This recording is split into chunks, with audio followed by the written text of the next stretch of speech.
3, 2, 1. Scoop B and Reg, Newark, New Jersey. Brought to you by Catalyst Case. Shout out to Catalyst Case. We must shout that sponsor out. Yeah. First episode, Scoop B and Reg. I am. We're numbering them. Yeah. Well. Okay. Yeah. Yeah. Right. I mean, you never forget your first. Okay, you're right. All right, well, I'll give you that one. I'll take it. First of all, I am Brandon Scoop B Robinson. Here with my man Reg. Reg, what up? Going on, bro? I'm tired as hell. Why are you tired as hell? I'm doing the real estate thing, so I was renovating this property over in East Orange. I was there till like 4 a.m. yesterday. I haven't slept at all, bro. Get that money. Yeah. And the voice that you hear in the middle is none other than Miss Tahiry Jose. What's up, guys? Thank you for having me. Of course. No problem. It's a pleasure. Been trying to get you in here for a little while now, and yeah, I'm here though. yes. You took the track. I appreciate it. I'm here. I had to. I mean, he calls me. What am I supposed to do, Reg? Am I supposed to say no? I could never say no. You could, but you didn't. I'd never say no. We support each other. You have to support each other. Yeah. As soon as you called, we was like, all right, we got to get downstairs. Yeah, because I'm working on my patience. Although I'm already a grown woman, and that's kind of hard to do. I'm trying to get better with it. But Scoop knows. I was like, well, where am I? Where's the building? I'm gonna kill you. He said, I got chicken. I said, oh, okay, I'm coming upstairs. You guys have treated me very well. Of course. Thank you. The first episode, as I mentioned before, of Scoop B and Reg, we are a entertainment, technology, lifestyle podcast here. And we tape in the heart of Newark, New Jersey. Have some of your favorite entertainers, people who maybe be behind the scenes, and people who are interesting or on the come up. Tahiry, you are somebody that I've paid attention to. First time I ever heard your voice. Funny story. Fabulous's first album. Oh, wow. You did a voiceover. I did. And I was like, yo, who was this? And then years later, I was in college. A friend of mine, my boy John, goes, yo, you ever watch Joe Budden TV? I was like, nah. I couldn't stop watching it. Y'all were like hilarious. It's crazy because I was telling someone the other day that you're like one of the first social media influencers. Like, I remember watching that. The GOAT. Yep, that's me. No, we've been doing it forever. No, you meant that. I did. For a few reasons. But no, we definitely were doing this right before YouTube got like popping. Like it was just right at the beginning. It was Believe, Joe Budden, Soulja Boy, and Tahiry that were working social media, MySpace, Twitter.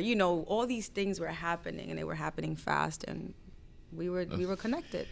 Do you feel like when you were doing Joe Budden TV, that was kind of the precursor to what is now? Yeah, I mean, it absolutely was. Where do you think, if that's the precursor and the Instagram stage is now, what's next? Wow. I've been definitely trying to wrap my head around what could be next, because, I would like to invent this shit so I could blow the fuck up a lot bigger and say, yeah, I own this platform. But I haven't really kind of wrapped my head around what else we can do, what else could be bigger than what we have right now.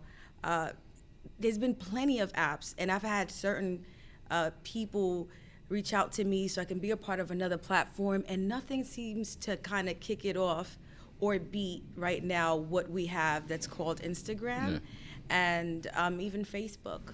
Because Facebook's buying everything. Yeah, Facebook is like where I could find my great-grandma shit if she was still. You know what I'm saying? Like, you can be on there and find people you went to school with that you've lost touch with. Instagram is a lot funner and a lot younger. And, my aunts don't like Instagram, but they love Facebook, so. Yeah. Scoop B and Reg in studio with Miss Tahiry Jose, talking Instagram, talking lifestyle, and more. You talked about just what's next, and one of the things that I think is interesting about you is the fact that I think for as much as people pay attention to you on social media or pay so much attention to you and who you dating, etc., I guess that matters to whomever, you actually are running your own business. Yes, I am. Tell me about it. Well, I don't know. I've done it before. The club in Harlem, I was a part owner of that. It was 3 of us. That business didn't go so well, or I decided to tap out early because I was working so much on the road. And I realized in business, if you don't take care of your stuff, no one is going to take care of it like you are. Yeah. So I was still on a road heavy, and I wasn't ready to stop what I was doing to be in that club. And it's actually the business I love. And then after that, just Tahiry, the brand itself, like I've been working for myself for 10 years, and that's pretty hard because if I don't get up and, go make that check, it doesn't happen. And now the nail shop, 718 Hoboken, that it's in Hoboken, 718 Washington Street. Mm-hmm. That was one of my investments. It's really hard. Yeah, congratulations on the nail shop. Thank you. Though. So I was always curious because we kind of alluded to it earlier, but the fame thing, because I was talking to some friends and I was like, I don't think I could ever, like, people constantly in your business, people right. always in it. Like, how do you deal with that? I have to remember that I put myself out here. Like, I made that decision, and it comes with the territory. After a while, you grow a thick skin. I think that because I started in the game with Joey, and Joey was such a I don't give a fuck kind of person. He saw me kind of break down a few times, and he would just kind of, give me advice, and just he made me toughen up and understand what I was walking into. So I've learned not to care. I've learned to just be. I've learned not to hide, because if you hide, like it's unavoidable. I remember posting on a plane, and then just some of my sneaker was in the picture, and I was walking trying to be sneaky and creep, and they just caught it anyway. I just don't give a fuck. And I'm really not out there. I'm so busy working that some of those things I don't really care for. And people talk anyway, whether or not you do something. So you just gotta not care. They took that shit to another level though. You saw that whole fake, what's it called again? The Travis Scott. Like, that was malicious as fuck, bro. Yeah, that can be very. I mean, being in the public eye is not as easy as everybody wants fame, but not everybody can handle it. But I choose not to care. The dream is free, the hustle is sold separately. Whew. Preach. Word. It's hard. And I always say that it's hard if you're not willing to put in the work. Like, what's the point? So people think just because you have 1 point some followers that's exactly what you're going to sell, and it's not. Like, if that was the case, these rappers would be doing numbers out of this country. You know what I mean? Out of this world. It's building your brand. Nobody's done it better than Kevin Hart. Yeah. He's built a brand. You know what I'm saying? Not a brand, a brand. Yeah, so. So if you, like, say tomorrow, like, you got, like, a ridiculous bag. You got, like, I don't know, $15, $20 million. You'd still do it? Oh, yeah. I'm no regrets. All right, fantastic. No regrets. It's opened a lot of doors. I've been blessed to have this platform. I use it for a lot of positive things. Anytime I have a fan come up to me and express how much they love me, I appreciate them. It's a reminder for me to keep moving. And let's keep it real. Once you bit by that famous bug, it's the craziest drug ever. You want more and more. I tell you, Reg, her notability got us pushed ahead in line in Applebee's once. No, Word? Olive Garden once. I think it's an Olive Garden. Last summer.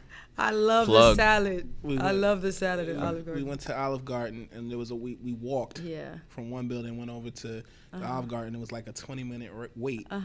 All I know is we put our number in or our name in. 5 seconds later, ring, ring, ring. That happens in a lot of places. And somebody said, "You know why we got ahead of the line, right, Terry?" She says, "Why?" He goes, "That ass." That happens in a lot of places. And then I walk around and don't care, and then my friends are like, "Yo, did you not notice?" And I'm like, "What?" And they're like, "Yo, you just don't be paying attention." And I'm like, "I don't notice." You gotta put blinders on and shit. Yeah, I just try to go about my business like a regular person. It was dope. Like, Ace Hood was talking about, like, hanging out in Walmart, and he was basically like, as a rapper, he always felt for the longest like, I can't go to Walmart, I can't be seen in Walmart. But it's like, I don't care. None of that shit tells you the number of my bank accounts, the zeros, like none of that. Like, everybody likes to save money. Like, get out of here. No, and I love me some Target. I be at Target. My mother loves Walmart, so you name it, I'm like, Ma. But like, there's certain places you can't be depending on where the location of the store is for safety reasons at times. Definitely. Unless you got like security with you. But for the most part, you could walk around and it is what it is. Like, we all go to certain stores. You ever been worried about your safety? Yeah, absolutely. I've moved from place to place at times, from getting fan mail and having somebody send me letters and saying they're scooping me up and shit. You can't use scoop in that sentence. Yeah, I was going. So definitely been I couldn't deal concerned, with and that I've shit. gotten in certain situation altercations where you think, I thought everybody liked me, but there happened to be that one fan that didn't. So, also your reaction, because you're human, so somebody touches you the wrong way, you're gonna react. So, I believe that security is around so they can just handle the situation. So I won't react if somebody grabs my cheeks, which has happened before. So it's like, it's not savage. Yeah, savage out there. I remember a few years ago, I was at the Global Spin Awards. Right. And I was doing press there, and I remember I walked up on you. Right. Like, nothing malicious, nothing crazy. You had somebody with you. Yeah. And I tapped your arm, and the guy turned and was like, what's going on? For you, safety, and particularly because of the line of work that what you do, first of all, do you consider yourself a vixen, or do you think that's overly used? Shit. I consider myself a sex symbol. Uh-oh. I don't.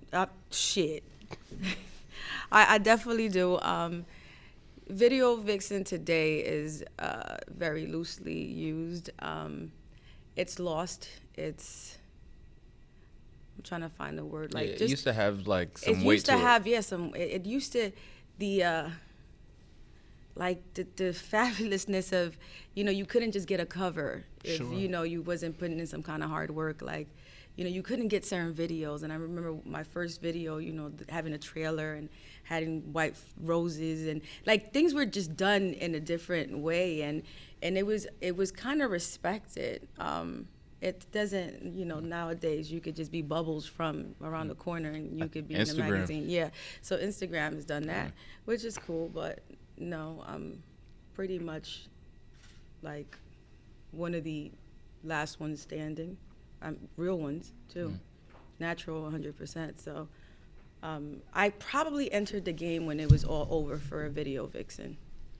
Before me, there was a Gloria Velez, Vida Guerra, Melissa Ford. Yeah, I was just thinking that. And it kind of had a different feel to it, and I came at the end of it, and that's when print was going out too. We was entering the new wave of tech, social media. That no longer physical copies were important, like it was all online. It was crazy because I was talking to someone the other day about us just being desensitized to like sexy and like sex and everything. Yeah. We went to the strip club the other day, me and my boys, and we got there, and I'm looking at the strippers, and I'm like, bro, what they're wearing isn't any different than what we see. Now. No. Yeah, it's like I see this shit at the beach. Yeah. No, in my other life, I probably was shaking them buns. This life, I've seen worse at the beach, bro. Yeah, no. Have you? Yeah, like strings, like literally just strings and pasties. I was wearing strings as I could remember, though. Like I'm a Latina, so I always was into like the curvy, the tight lycra dresses, like everything the Kardashians are coming out with, and everybody calls fashion. Where I come from, we had the plastic shoes. We had from Aldo's, they had them when I was in college. I wore a lycra dress before American Apparel and the Fashion Novas existed of the world. We had those, it was 181st in Washington Heights. I forgot the name of the store. We wore this just to walk up and down the block. So, and then we wore strings. Right, it's like just the summertime, going to the beach with Shorty or just being out. Like I gotta pretend like I don't see nothing. I'm just like.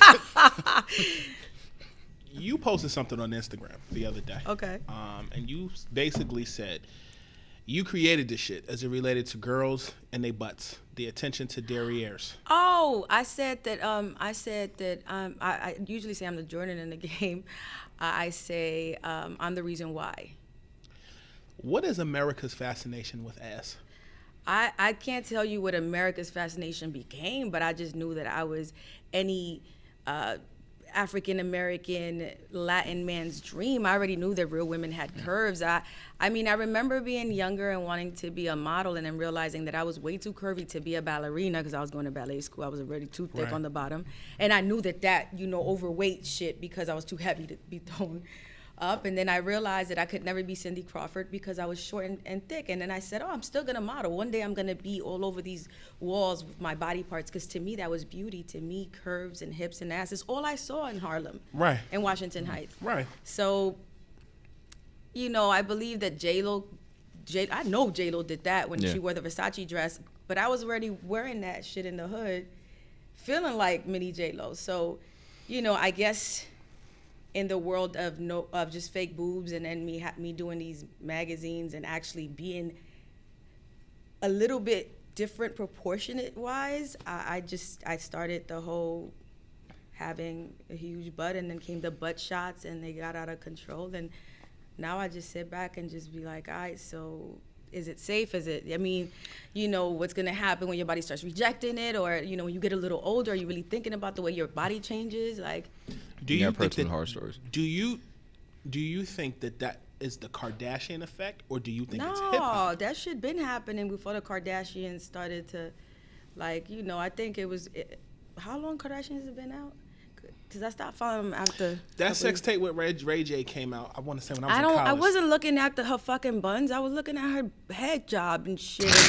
Like, I was looking at the tape. We all were. I was looking at the tape to see what that mouth do. Like, I wasn't looking at her buns. I didn't even think I thought she was a pretty girl. I'm not thinking she got Armenian curves and none of that, although she was curvy at the time. Right. But fake buns, they were happening in the hood. They were at Sue's Rendezvous. Her name was Chloe, and she was one of the first chicks to come out with the fake body parts. I was 18, I couldn't drink, so they would put me in the what was I doing in the strip club with the guys?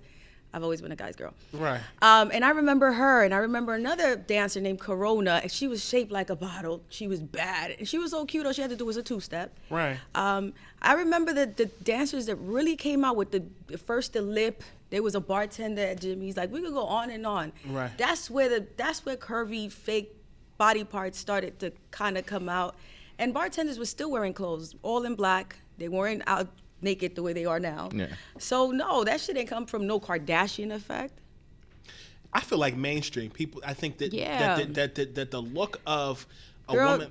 Back that thing. Yes. What? Like, let's talk music. And this is shit we saw in videos, and then when women found out, yo, I can go get that, it was over. Everything's cheaper now. Like, I mean, because, like, just like you were saying in terms of the video Vixen thing, there was like a prestige to it because you couldn't just find it anywhere, and then they just started cranking them out the factory. Yeah, I used to look at Melissa Ford and tell my sister one day I'm gonna do that when she was with Tigger in the basement. Mm-hmm. But I meant, like, she was bad. I remember had the biggest crush on her. Yo, she was a cocktail waitress, and I was out on a date, and she was the cocktail waitress, and I said, look at her ass, and I had an ass already, and I was like, God damn. And then I saw her on TV. I was like, one day. My sister used to be like, yo, shut up, you're always saying one day. And then it worked out. Mm-hmm. I like it. Scoop B and Reg in studio with Tahiry Jose, talking about 718 Hoboken, discussing asses, and talking about her future. We could talk about whatever. Yeah, we were just talking about the relationship thing. We walked away from it because we started recording and everything. But I thought that was a pretty dope conversation in terms of, like, you know, your thoughts on marriage, the future, and all this other stuff. Like, how much thought do you put into, like, relationships in general? I mean, especially being you, because I mean, you have to be extra careful. I'm a lover girl. Like, I was born a wife. But then I don't know what happened. But I was born a wife. I've always been in relationships. And then when I saw me realizing that in your 20s, in my opinion, from my experiences, you shouldn't be anywhere committed in your 20s, and you should wait down the line, maybe 30s, when you really know who you are, what you want, what you're looking for. You could play somewhat, you know, to know what you like, what you don't like, because you'll never know unless you try some things. But you should be more investing in yourself. So let's just say I spent some years crying over the wrong person. But from experiences, if I knew now if I knew then what I know now, I would have held on to my hymen and my love and my tears for like my 30s. Mm-hmm. But yeah, some women, I think time also, like, that's just my opinion, and that's something I would have did now if I had the chance to, still with no regrets. But time, nobody can tell you when you're ready, when you're not. You know, some people have to learn through action and less words. Like, do what your heart feels like doing. Like, I could fall in love with you at first sight. You know, that's possible. Or I could be with you forever and still not know who you are. Yeah, or we can crazy. be together and then grow out. You know, People change. People change. But I know that, you know, I've said no to 3 rings, and I know that I'm living my second phase in life, that I know who I am today, and if I'm ready to be with somebody, it'll be till like I grow old, because you know, those. But dating has to be like a little bit more complicated for you because you're you, right? So do you date like well-known people, famous people, or do you just date like regular dude off the street? I've tried to do both. I most certainly was an advocate of, you know, it's all about the chemistry, and fuck what he does. No. I need to date somebody that has as much to lose as I do, because when shit goes down, and we both have to protect each other. You know what I'm saying? Because we have brands and shit that we have to. But what happened? What just happened? No, I was laughing because I was just thinking, like, even regular dude off the street, how does he even talk to you? How does he get past security? I mean, no. I've had regular dudes with balls. Like, I kind of dig a man who's unafraid and secure enough to step up to me. That would get the like buns real quick. I'm just like, but like men that are indifferent. Did y'all hear what she just said? Wait, you gonna have everybody say, like, yo, I want to talk to you. Here we want. Like, fuck security. No, but like I've dated men that are in different work fields, you could say, with different salary brackets, and they're insecure. You come home and they say, so what? You were out with that rapper? And you're like, no, I was at a party and we took a picture because we were the people at the party, and they just, or I heard you were, no, we've been sleeping every night together. Why are we having dinner? You're telling me what you heard because there was a rumor, or because you thought you saw something, or I had a guy who used to tell me, you're gonna wind up in one of them because you're always around them. I'm like, no, you're with me, I'm with you, and this is where I want to be. So I don't feel like I have to like prove myself to any man. So when you date with a guy that's in your field or something like it, he understands his schedule. You know, you because you guys got so much in common. In common, exactly. When you see them, it's like you don't even want to talk about work. You're like, dude, I'm exhausted. Good seeing you. It's like you know, it's dope. Let me interject for a second. When you say you discuss the difference between dating someone normal, assuming 9 to 5 or whatever, versus someone who's a celebrity, do you find that the person who is a celebrity relates more to you based upon demands of you, time, where maybe 1 o'clock in the morning you're coming in from somewhere, versus you're dating a banker who 1 o'clock he's supposed to be asleep? Like, do you find that the reason why you date celebrities is because they relate? If I'm in love with you, I don't care. I'm gonna be honest. As a woman, somebody has to sacrifice something, whether it's time as a woman, because that's in my nature. Like, if you're coming home and you're in bed by 1 and I'm just stepping in at 5 a.m., I'm gonna tippy toe because you're the banker, and I fell in love with a banker. Right. But in all honesty, I think my whole life I've dated consistently men. What is it? Consistently inconsistent men. Yeah, consistently inconsistent men. Right. Because I know that you wouldn't get that close. You wouldn't infiltrate this wall, and I gotta go and come back, and then you gotta go and come back, and it's just never consistent. So that means if shit don't work out, that shit don't hurt anyway. And I'm not telling you I'm right. I'm just saying it's easier for me. And when you deal with somebody who has as much to lose as you, you go through shit with the person, and you guys both protect each other, because you can lose a lot of fucking money. Versus the guy who's insecure and has a 9 to 5, and then you break up with him and he wants to put one of your nude pictures out. You know what I'm saying? So finances come into like the picture then. And brand. I just need motherfuckers to respect what I do, because I work really hard. Famous dudes are corny too. They put out absolutely. they putting out. I'm trying to stay away from the corny ones that want to put my picture out. But if they do, better be the best picture in life. So like, how important? I'm just saying, like, anything's possible, but I try to stay away from them cornballs. Because I ain't got time to be plotting. Because if a sex tape drop, everybody's like, all right, well, it's out. Like, make sure it's you. Solid, dog. Fuck it. You want to play? Let's play hardball. Yeah. My attorneys would be so like, how important are finances in the picture then? How important is it that he maybe makes more than you, or he's secure financially, or? I just need somebody who's secure financially. I could care less if I make more than you or you make more than me. As long as I don't have to worry about certain things, and we can both kind of, just kind of have some certain conversations, and and again, finances are important, but if a person's held you down and he happens to be going through something and you're doing better, why not help him out? So it all depends on what kind of, I don't believe in 50-50 either, though. 100-100. It ain't 50-50, it ain't 100-100, but What is it? I'm going to rock with you if you rock with me. When I was younger, like, I would think, like, fair. you're sold the fairy tale of, like, love conquers all and everything works out. That's bullshit. Now I'm like, yo, I have goals. You have to be in line with those, because I have an idea of the life I want to live. The train is leaving the station, and the station is mine too. So you got to get on the train. But what? You got to go. The person you're with could hold you back. Exactly. No, absolutely. Absolutely. My mom used to always say that. Like, when you broke up with somebody and you look back and you see how far you've come, and you're like, yo, remember when you was a such and such? And he, for some reason, his vibes are like holding you back. So yeah, people can do that. You just have to be smart about it. But we all are guilty of being in some fucked up relationship. Yeah, my ex fucked up my credit. Yo, you let her?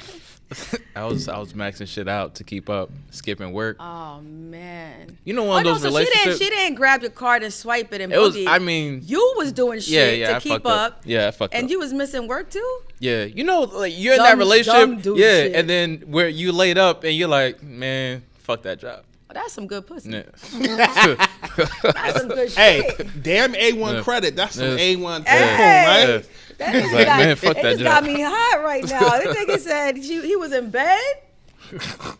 And he was like, fuck that. No, I gotta go. This is I ain't what- gonna lie, I'm guilty of doing Yeah. that too, but Yeah. he ain't messing up my credit. I was just Yeah. happy to be cuddling all day. I love you. I can't relate. You ain't messing up my no This was way. college, bro. You never got yeah, you some good yeah. Same. vagina. Who, me? Yeah, if you was like, nah, I can't relate, I gotta Nah, go. yeah, You that had shit, to have yeah. that one chick that she was like, Oh, You I mean- you rethink your fucking life, like, nigga, that job ain't that important. I'm swimming in it. You're like, I'm staying. I think traveling to go see them when you're supposed to be in class. Yes. As far as money, no. Where's the furthest you've gone to chill with someone or hook up with somebody? And did she pay? Skipping class in college. We talking I've- about college? Yeah, I've skipping flown cross country to chill with somebody, bro. class. That's nice. Me That's too. but that's See, loyal. no, I'm not Yeah. guilty. I'm such a bird. That's you're not a bird. You was I'm in joking. love. I'm Nah, joking. bro. You know how beast you gotta be to like buy the ticket, go to the airport, sit there, wait for the plane, sit on the plane for like 5 or 6 Nah, hours. that's what you do touchdown. when that's what you do when somebody lives out the country, please. You're supposed Because to. like I said, my dates don't be normal. You want to take me out to a movie, I might have to fly, or you might have to fly. Bet. I'm not talking to old boy in the corner, so it's like, you know what I'm saying? Let me ask you a question now. Do you prefer long distance relationship versus somebody that lives close to you? See, that's convenient, dick. I agree. That's that shit that you're like, it's snowing. You coming down the hill? I think I'm hungover and need soup. Nah, but honestly, I prefer the person that's in and out like me. Yes. Whole you being, I'm not haven't done that in so long. It makes me nervous to know I'm gonna come home to you every day, be like, hi, honey, Yeah. and then be like, I start missing gigs too. I'm like, let me just be, 'Cause let you're me- comfortable. Let me nurture this shit. Because then you feel awkward because he just sitting in the house all day like, Yeah. Hey. And then that's when you get your friends like, yo, girl, you better take care of your man. You're like, yeah, but I was traveling my whole career, and so I kind of want somebody who's as busy as I am, or who's Yes. as ambitious as I am, or who has a number of hustles, even if he's not flying in and out the country or town, to know that me and him at the end of the day, or at the end of every 2-3 days, we can sit back and say, hey, let's get this wine. Let's talk about how we made money, can make money, how much money we made when we went to sleep, kind of dude. oh, unless you I work agree. together, then you guys are traveling together. Oh, that's like a whole lot. That's yeah. a whole lot. Yeah. That's a, don't bring Because I them know a in. lot of couples You like can't that. poop where you eat That's at. a blessing when you're like, you live with the man, you go to sleep with the man, you work with the man. Like, wow. That's Jay and Yeah. Beyonce type. I guess, yeah, but I'm sure that they had plenty of time apart from each other. So now that they're older, they're Yes. appreciating this time more. And they got a kid. And I think that's why I saw myself nurturing my last relationship, because I really never took my time out to, I felt for certain people. I play footsies with them, but then I had to go. But then as recently, I'm getting older, and I just felt like nurturing this person. Like, I was like, let me give it all the love. Let me miss some gigs. But I think in the entertainment business, it's different. Like for me, I feel like your 30s are like your 20s. Your 20s are like your teens. And so I feel like you get married later in the entertainment business because you're busy trying to chase and build and nurture, using the word nurture. I think it's difficult to mesh, or you have to have the right person to balance. It's scary because like the word for me is like momentum. Like when you start building up and shit's hitting and you're just afraid to stop anything because you don't want to miss anything. So you're just like, I got to put everything on.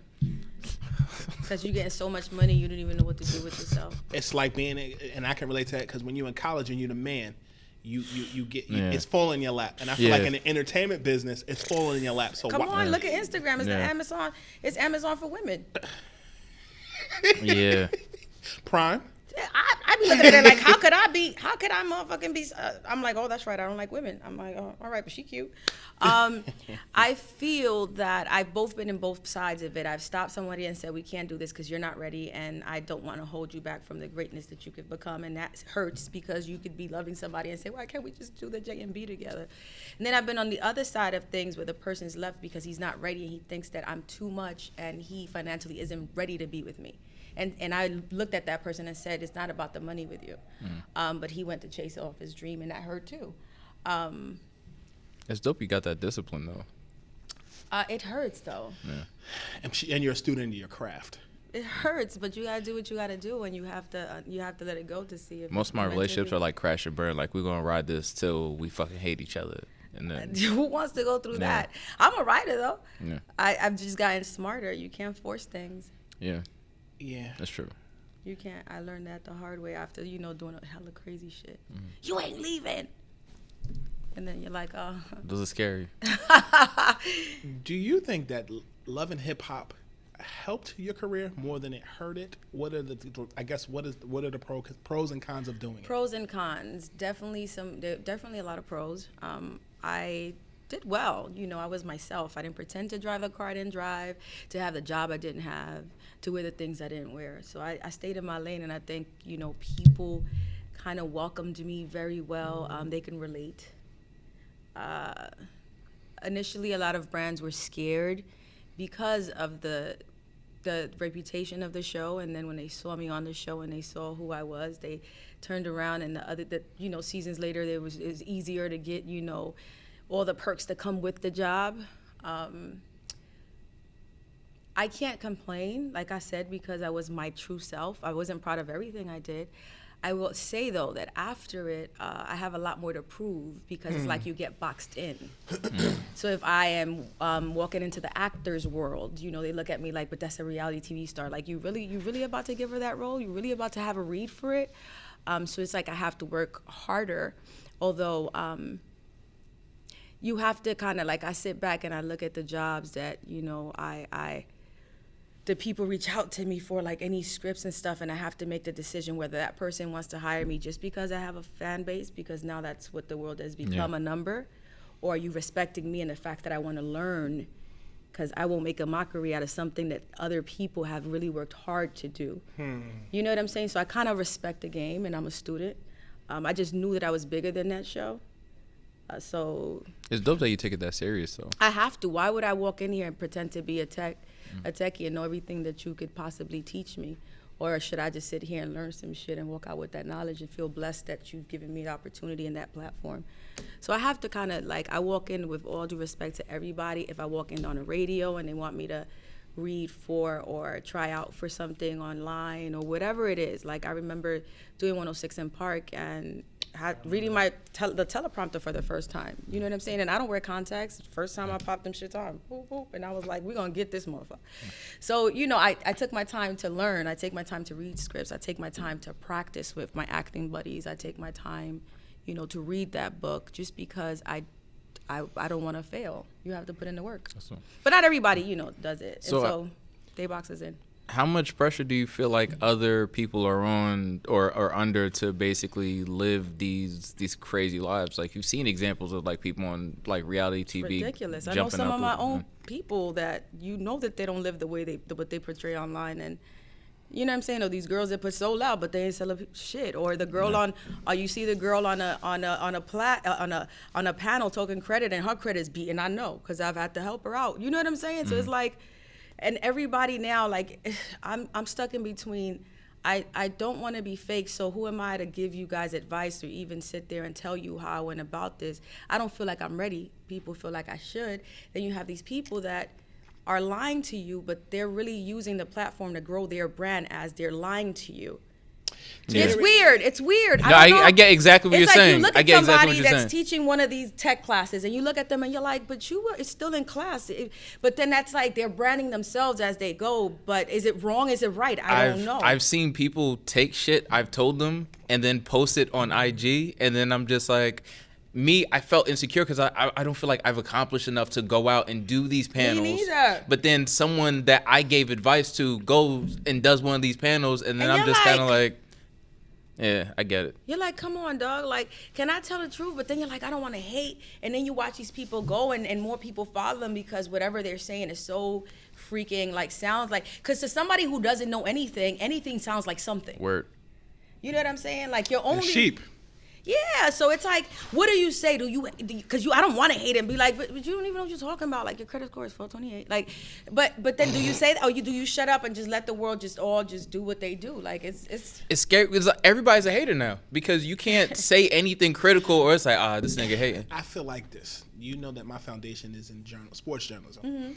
I think that there are 40 and 50-year-old journalists that look at the next generation that are 20 and 30 years old, and they feel like the internet helped them.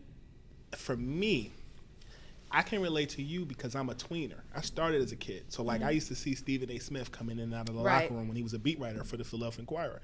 But then you might see somebody who used the internet to get on, and they weren't students of their craft. Right. So it's like, if you didn't go to journalism school, you don't know how to write a long form piece. If you don't know how to conduct an interview, you look like you're more of an astute person than the person who paid their dues. So it's like, how do you... Do you get mad at that, or do you just kind of like high five and say, oh, come on, I'm not a hater. Let's ride to the rainbow. Like, I'm not a hater, but this is what I'll say. I will say that the person who took shortcuts, the jig will eventually come out. Absolutely. I cheated in every spelling test in school, and I thought I was the man when I graduated. Everybody got caught. And I graduated, I was like, yo, I ain't get caught. 6th grade. I'm the worst speller on earth now. When your phone says no replacement, I'm like, dang, that's what I get for cheating. Yeah. I remember walking with a thesaurus saying, I'm going to learn a word a day because I just can't. I cheated. Thought I get my numbers right. Don't get me fucked up because I'm all up on my paper. Right. But the spelling sometimes, I'd be like, and I just laugh and I'm like, look, that's what I get for cheating. When I was in high school. The real will prevail, dog. When I was in high school, I cheated in geometry. I cheated my way through. Listen, I'm going to tell you where it pisses me off, though. When I look at playbooks in basketball. If you look at Phil Jackson's triangle offense, it's all about geometric patterns. That's awesome. That means these athletes ain't as dumb as I thought. Maybe you didn't get the nerdy ones. No, listen. I'm not gonna talk about the person I dated or two, but they were one of the greatest. So I believe it. Very smart. I believe it. No, but I think the internet has allowed people to take shortcuts, but I think smartphones. But I also think the thing that you said that really stood out was, even though you were a reality star, number one, just from watching you were known way before you were even on camera. Right. But I think that because people peg you as a reality star, people are lazy that they don't even look at the backstory. Right. No, well, nobody really wants to know the good and the good and the smart things that anybody does nowadays. Everybody likes insanity. Do you miss print? Absolutely. I still have my favorite coffee book right now is, Asses. It's the Ass book from Asses from 1920 2008, and I'm in it. You're in that? Yeah, I'm in the book. What? That's the dopest coffee table book idea. Yeah, so I have the Butt book. It's called the Butt book. I still have, Barack Obama, the newspaper when he first, when he won president of the United States. Right. I have certain things that matter. I have every one of my covers flyers, like just to show my children, like, look at mommy before you fuck the whole shit up. And then I have some of my exes of the greats. You know, I've had great talented people. They just weren't great when in terms of relationship. We're not ready, but you know, I have some things that, you know, mean a lot to me. So print is definitely important. You said something about What's exes. The one question I have. Are you surprised? No. No way. Go ahead. The success that Joe has now. No, at all. We all knew he was smart. We all knew he's charming and he's witty. We all knew that he's great with words. I mean, he's an artist. And we all know that he worked for Hot 97 years ago when he started doing a morning show and quit. I go back to the days when, you know, he was sort of kind of like at times wanting to quit rapping, or it wasn't doing well for him, or he'd fall into some kind of depression. And I remember telling him that if what he wanted to do was radio, to do it. You know what I'm saying? So it just wasn't time. And everything happens in due time. And it's all about, you know, timing. And I am not surprised at all. This is just destined to be for him. So no, I knew that the podcast, you know, he just needed an outlet. And I don't know why he quit rapping, but that's probably something he'd been wanting to do. But we all knew, well, I knew that he was going to be amazing. Yeah, I think lyrically he was always gifted, and I as a fan of hip hop, I get mad when people constantly would say, you know, the Pump It Up guy, like, yo, he's put out so many more hits than that. I think that's disrespectful. He's one of the best that ever did it. He just, you know, some people get in their own way. Sure. But he was one of the best that ever did it. So, you know, I mean, more power to him. He's very enjoyable when he does what he does, and whenever I have a chance to kind of hear it, or they put snippets online. So you're like, I don't know how deep, because you're in the culture, but I don't know if you're like a huge hip hop fan. I am a hip hop fan. So like, what do you think? I mean, because we were just talking about Joe, in comparison to when rap was like super lyric heavy, now it's just sort of like, you know, I don't want to say mumble rappers, but like it's a vibe thing. the little screw, the little peeps, there's little something. I just say that, you know, the climate of hip hop is changing. It's different. At times I toy with the idea, is it that we're getting older and we don't understand, you know, what's happening? Kind of like when your parents first started hearing you play that lyrically amazing hip hop at home, and my mom would say, turn off that noise, and she was busy doing other things with music. You know what I'm saying? Is it that the world is changing and we're just getting older, so we're not relating to what they're talking about? The culture's changed too. Before they would rap about, you know, money, clothes, hoes, and diamond, and now we're just getting high on our own supply. Like, so I don't know. At times, I'm like, lean. Is it that I'm older now, or is it that I just really don't fuck with that kind of music? I enjoy it. I enjoy it. I don't even know if, because when a lot of it first came out, I don't know if I would even, I guess you could call it rap, but I forget who made the quote, but he was like, I wouldn't even call it hip hop, I would just call that rap. Because I mean, I like a lot of the new music. I mean, I like some Young Thug, I like some like Travis. I love this album. I love Travis. So at first I thought the same thing. Maybe I'm just getting older, like, you know, I'm the old dude now. Your taste buds are changing. Yeah, pretty much. The other thing is it going to be a fad though? Is it going to come in and then eventually go back to? Because everything goes around, even fashion, just, you know, kind of. Cats is wearing throwback jerseys again. Yeah, that's what I'm saying. Is it going to come back to, you know, our lyrically talented? You know, I think so, because artists? A lot of these guys aren't even really like artists. They're almost like they're personalities that just so happen to make music. And with social media, it's so much easier now, and the downloads and SoundCloud. Yeah. But you said something interesting. You said our parents said turn it off. Yeah. My parents would say that ain't gospel, turn it off. But turn off that noise. But at the same time, isn't that what hip hop has always been? The same way that Jay-Z, Diddy was controversial then, now Lil Yachty is leader of the new school in that category. You see that a lot of these people are influenced by 50 Cent. You know, you see that all of these people are influenced by what they saw in the early 2000s. Right. But isn't that what hip hop is? It's an evolution of what's cool. I think the difference is hip hop evolved at a time when nobody would let us in. Now we're in, and we're getting influenced by the rockers at large. Absolutely. And you also hear how a lot of these young rappers are saying, come on, you old heads, like, let us be great. Let us come in. Like, you guys are not letting us in. Like, what's up? Like, why are you so mad? You know what I'm saying? No, I agree with that. Like, I'm a big, who was saying, I think Tory Lanez was basically like, yo, you won't give us game, but you won't let us, like, you know, do our thing. I agree with that 110%. But then on the flip side, I feel like you need to respect them, though. Yes. I definitely. feel like we've lost the fundamentals of what it was to respect the OG. Like, where you come from. Like, you don't look at the top dog and be like, yeah, nah. I mean, you don't have to budge or, you know, punk out, but you have to respect where you're. The thing that bugs me is, like, I don't even think a lot of these guys liked hip-hop. Like, when you talk about, like, oh, who's your favorite rapper? And they say, I don't know, like, you know, and they're talking about top five. They said, what was it that I saw about the Wu-Tang? It's like, who's your favorite Wu-Tang? Remember, they were like, Wu-Tang? This shit was upsetting. It bothers me. They don't know the history, is what you're saying. Yeah, so you're not a student of the, like, basically it's microwave music. It's like, oh, all I gotta do is get a hot beat, say some shit over and over, Well, that's what make they some feel noises. like right now. It's all the same shit. Didn't who was it? Will.i.am say it was hip hop is the lowest hanging fruit right Basically. now? I remember when it was dope to have your own sound and not sound like everybody. You That's heard someone on the true. radio, you knew exactly who it Yes, was. because no matter what the song was, they had like a trademark thing. Like, we knew what Missy sound like, no matter how many tracks she had.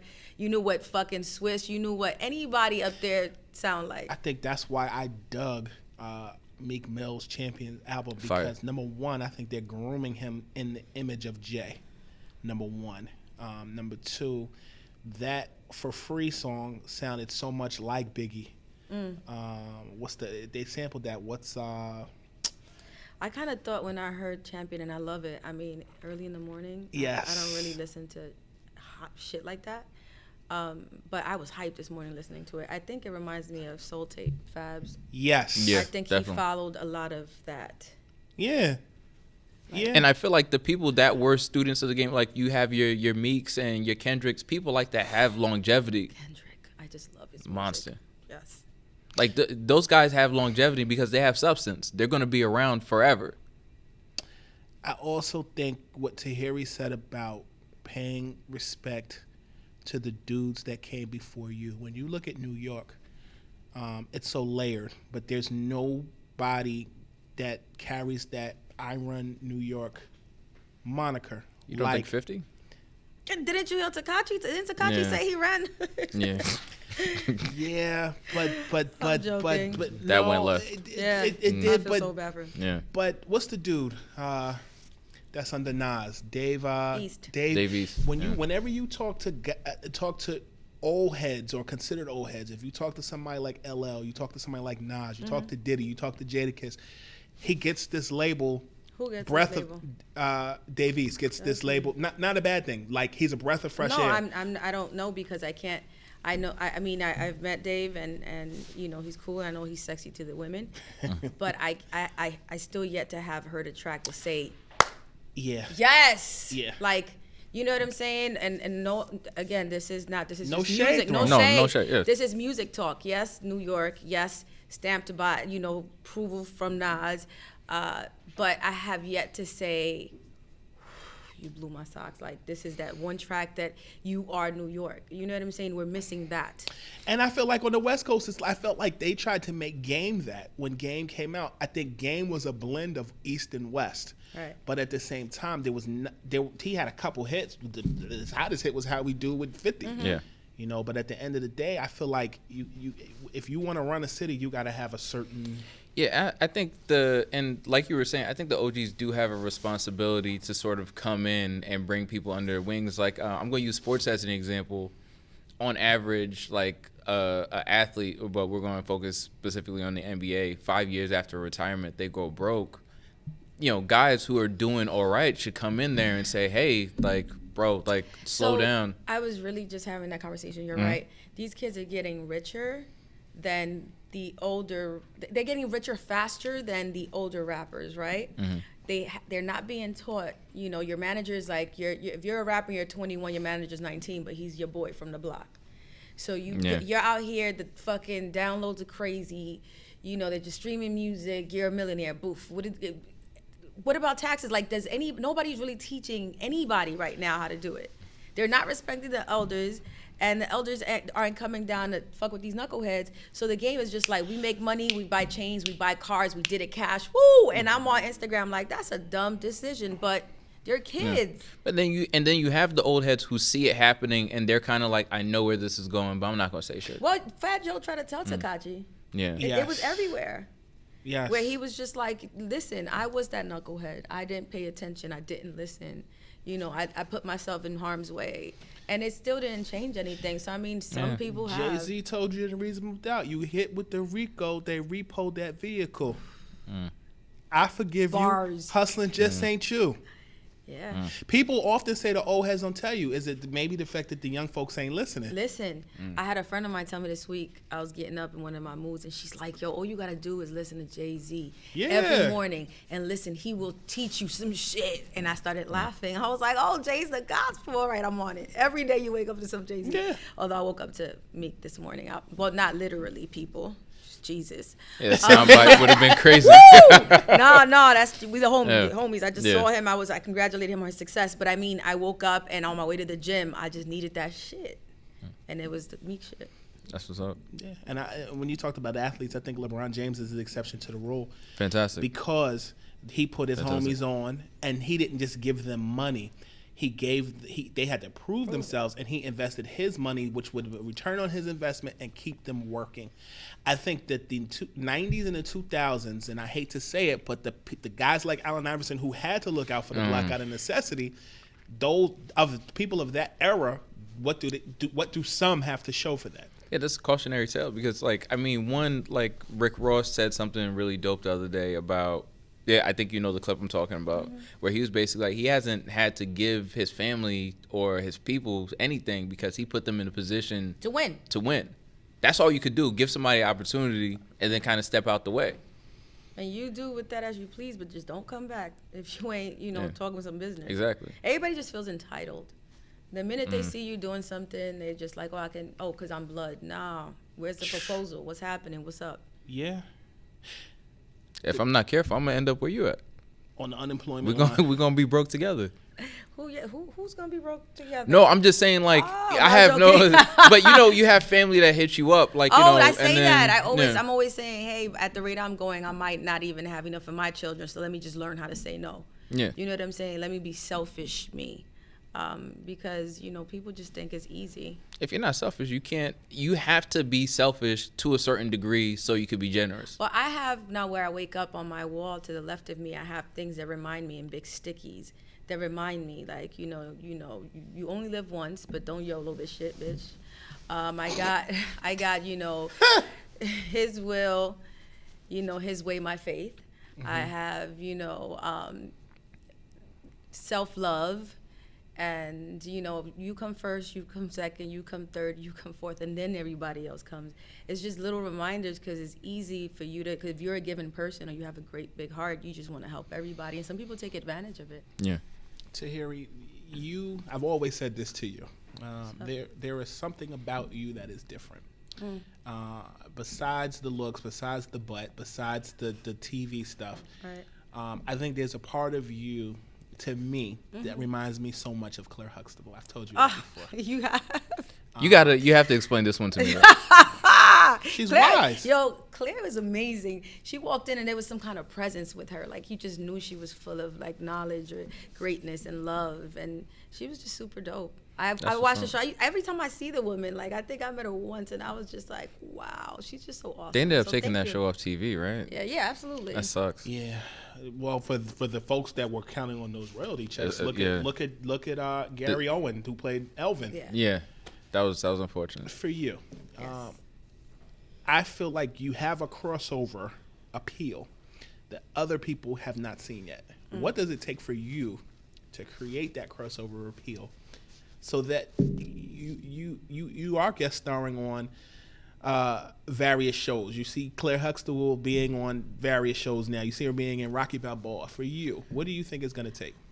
Just a lot more of this, a lot more of these speaking platforms. I think that I was under the misconception that people knew exactly who I was, because I gave him so much of me on the show. I'm like, well, what do you want from me? I took you to Dominican Republic. You met my dad. I didn't speak to him. I have daddy issues.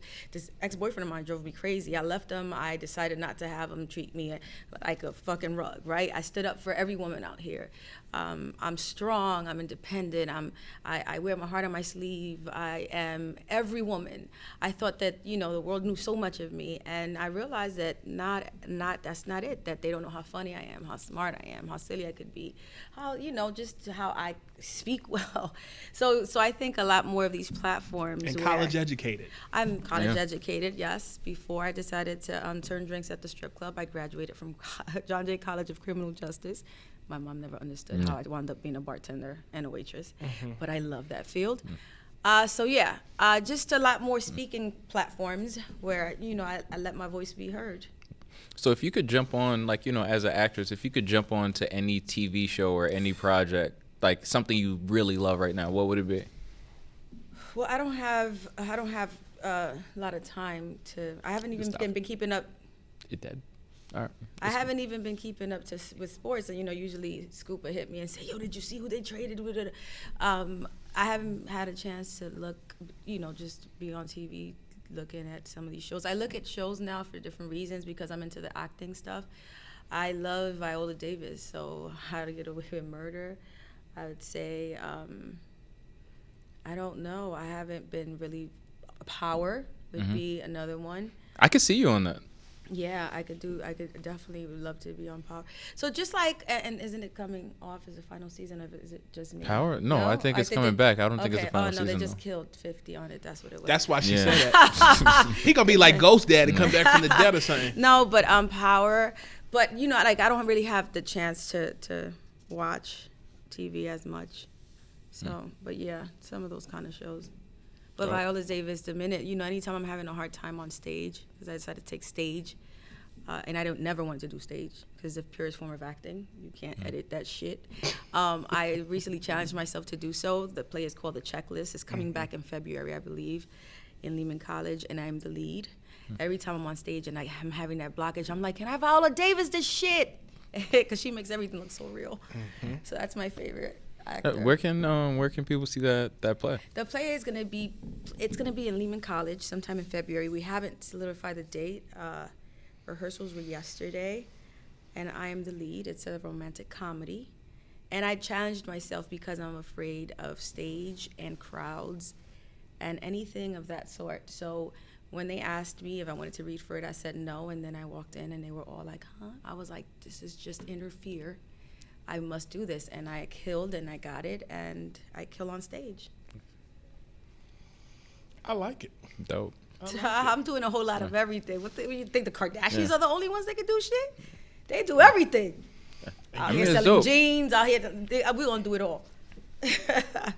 I'm with it. I think when you have the brand equity, it's easy because you could just slap your name on something and just put it up. Look at the president. That's what I was about to say. Look at Trump. They gotta pay Trump International, whatever, to stay at the government to stay at his stuff. That you can't tell me that's not smart. Hate it or love it, he's living off his own brand. Yeah, I wonder if he uses all his products. I mean, if I had Reg water, I would drink it all the time. Like if I had Reg steaks, that's all that would be in my house. I wonder. That's what you're supposed to do. Yeah, supposed to be walking billboard. That's like Bow Wow when he would stay at Michael's house when he was a kid. He would show up to Michael Jordan's house with Reeboks on, and Michael told him he had to check his Reeboks at the door. The next day, he had a pair of Air Jordans sitting in front of his bed. Dope. Nice. Epic. Yeah. I mean, I would do the same. Yeah. I mean, but why would you disrespect? Why would you disrespect my house like that? He just probably just want a new pair. Yeah, that's true. I'd do it. I would do it.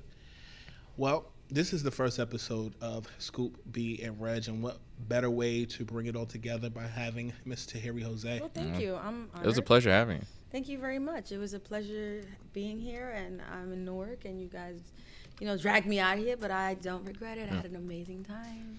I'm honored you made the trek. That's most guests. Everybody's like, bro, I came to Jersey for you. That's it's an hour away. But no, it's great times, and food is great, and I got a nice little goodie bag I'm happy about. I might change Scoop for Reg. You know what I'm saying? Yeah, no. Shout out to Catalyst.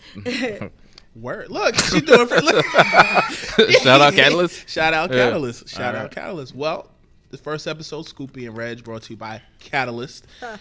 Make sure you guys subscribe to us on all platforms: Apple Podcasts, Google Play, TuneIn app, Stitcher app, iHeartRadio, all that stuff in between. And make sure to follow us on social media. We're in there like swimwear. And I think we out.